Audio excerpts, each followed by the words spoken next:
네, 안녕하세요. 매일 아침 8시 25분 투자의 기회가 옵니다. 이강무의 광기강풍 이강무입니다.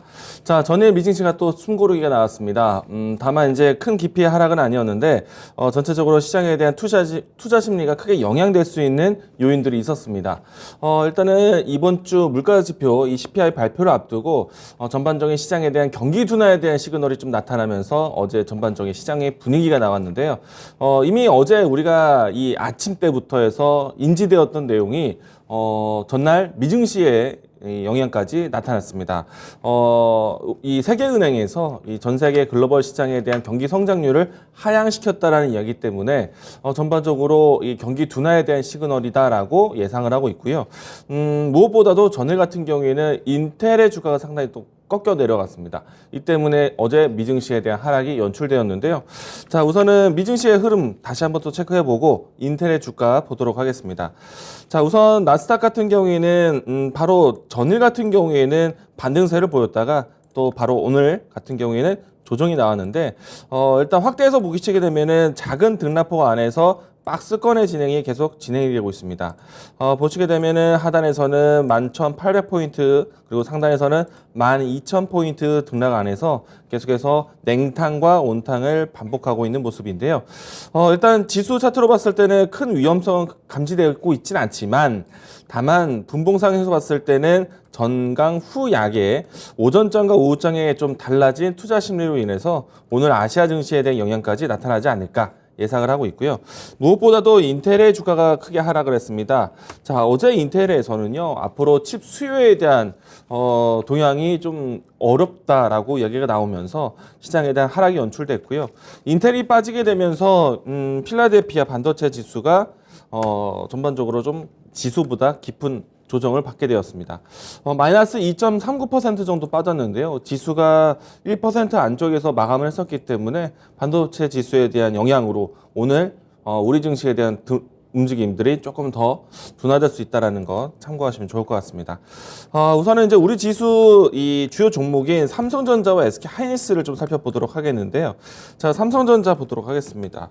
자, 삼성전자도 지금 최근에 이 주가 흐름을 보시게 되면은 전반적으로 양봉보다는 음봉이 좀 더 다수인 시장의 모습입니다. 그러니까 장 후반대의 투자 심리가 조금 더 밀리면서 끝났다라는 이야기이고요. 다만 이제 최근에 지수에서 이 순매수세가 외국인 순매수세가 지난주에 들어왔었는데 이 기간 삼성전자의 전체적인 수급 동향 보도록 하겠습니다. 자, 지난주에 지수에서 크게 들어왔었던 일자를 따라와줬지만은 그 이후부터는 외국인의 좀 적극적인 매도세가 삼성전자에 있는 상태이고요. 반면에 SK하이닉스는 그나마 이 수급이 들어오고 있다는 점, 이 점은 좀 차별하다라고 보시면 좋을 것 같습니다. 자, SK하이닉스에 대한 주가 흐름도 살펴보도록 하겠는데요. 일단 이 SK하이닉스는 최근에 와서 양봉이 연출되면서 이 주가 브레이크를 잡아가는 시도가 나타나고 있지만 일단 삼성전자와 동일하게 오늘 전반적으로 반도체 약세에 대한 시장 분위기가 연출되지 않을까 라고 예상을 하고 있습니다.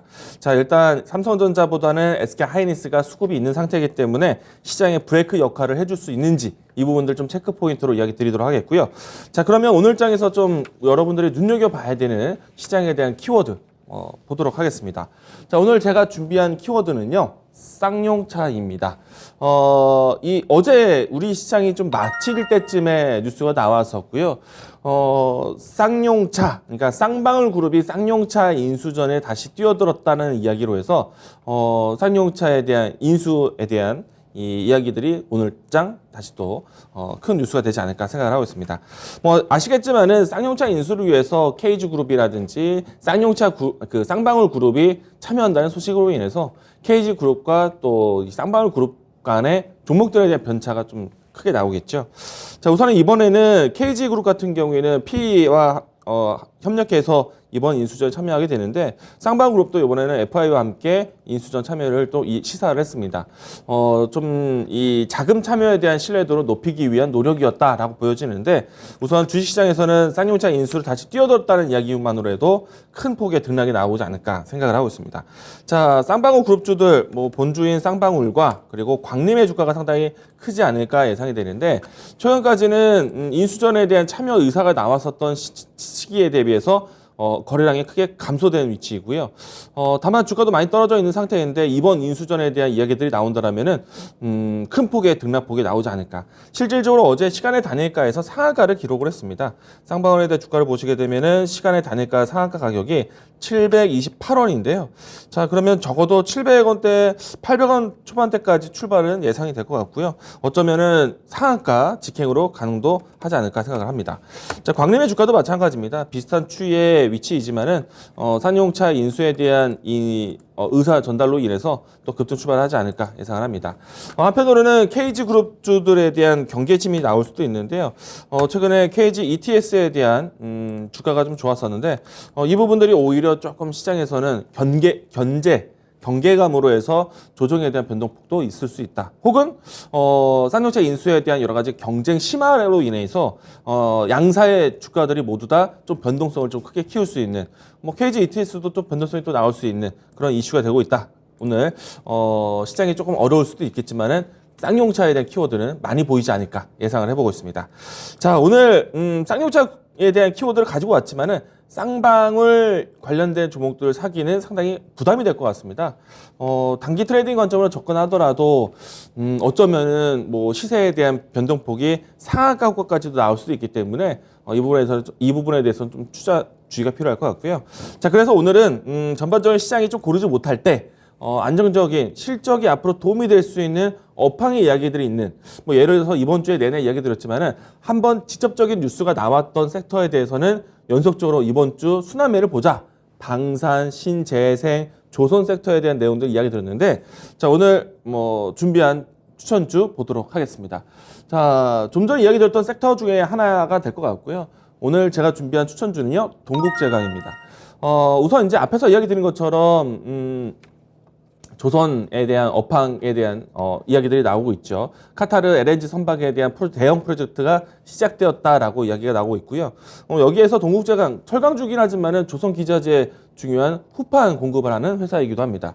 자, 동국제강은 제가 일전에도 소개를 드린 바가 있었는데 일단 그 시점부터는 꾸준하게 추세를 그리면서 움직임이 나오고 있습니다. 자, 동국제강 주가 차트를 보도록 하겠습니다.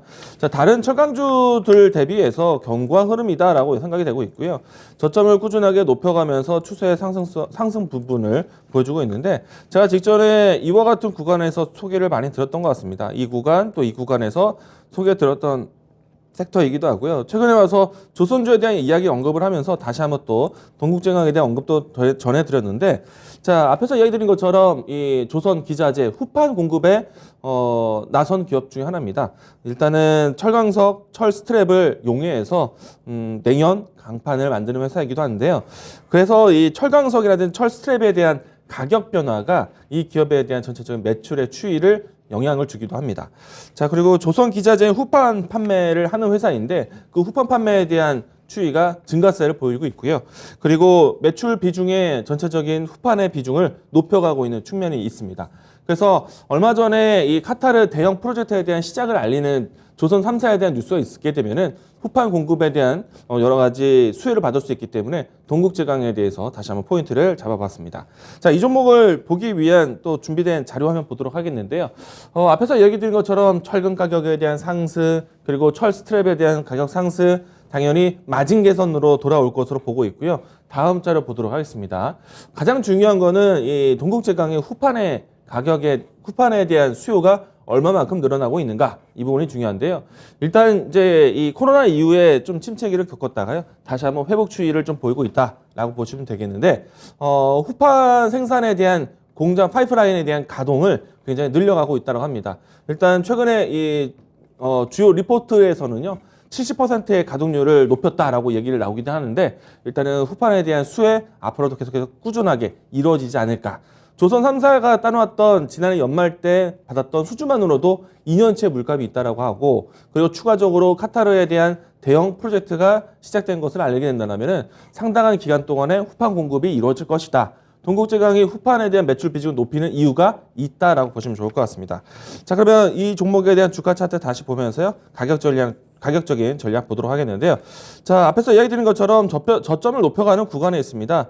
따라서 지금은 저점을 높여가는 추세 속에 있기 때문에 매수 접근 이야기 드리도록 하겠고요. 이 종목에 대한 접근은 오늘 전반적으로 시장이 좀 조정받을 수 있다라는 측면으로 봤을 때 현재 위치보다는 좀 더 낮은 조정 위치를 좀 보시면 좋지 않을까 생각이 되고요. 이 때문에 17,000원과 18,000원 사이에서 분할 접근 추세를 저점을 높이는 자리를 따라가자라고 이야기 드리겠고요. 1차적인 목표가는 직전에 있었던 목표가보다는 좀 더 높이겠습니다. 이 종목 같은 경우에는 직전 전고점이나 높이를 좀 높여가면서 이전에 있었던 매물대 상단까지 움직임들 예상해 보겠는데 1차적인 목표가는 22,000원 제시하도록 하겠고요. 손절 라인 때는 15,900원 제시하도록 하겠습니다. 자, 오늘 미증시보다는 오늘 이 필라델피아 반도체 지수의 시장에 영향을 받을 수 있을 것 같고요. 옵션 만기일입니다. 시장에 좀 경계감이 드러날 수밖에 없기 때문에 시장을 좀 침착하게 보자. 그리고 산업에 대한 직접적인 뉴스가 나왔던 종목들 산업으로 해서 순환매를 보자. 방산, 신재생, 조선 섹터들 관심 있게 보시기 바라겠습니다. 자, 오늘 준비한 추천주는요. 동국제강이었습니다.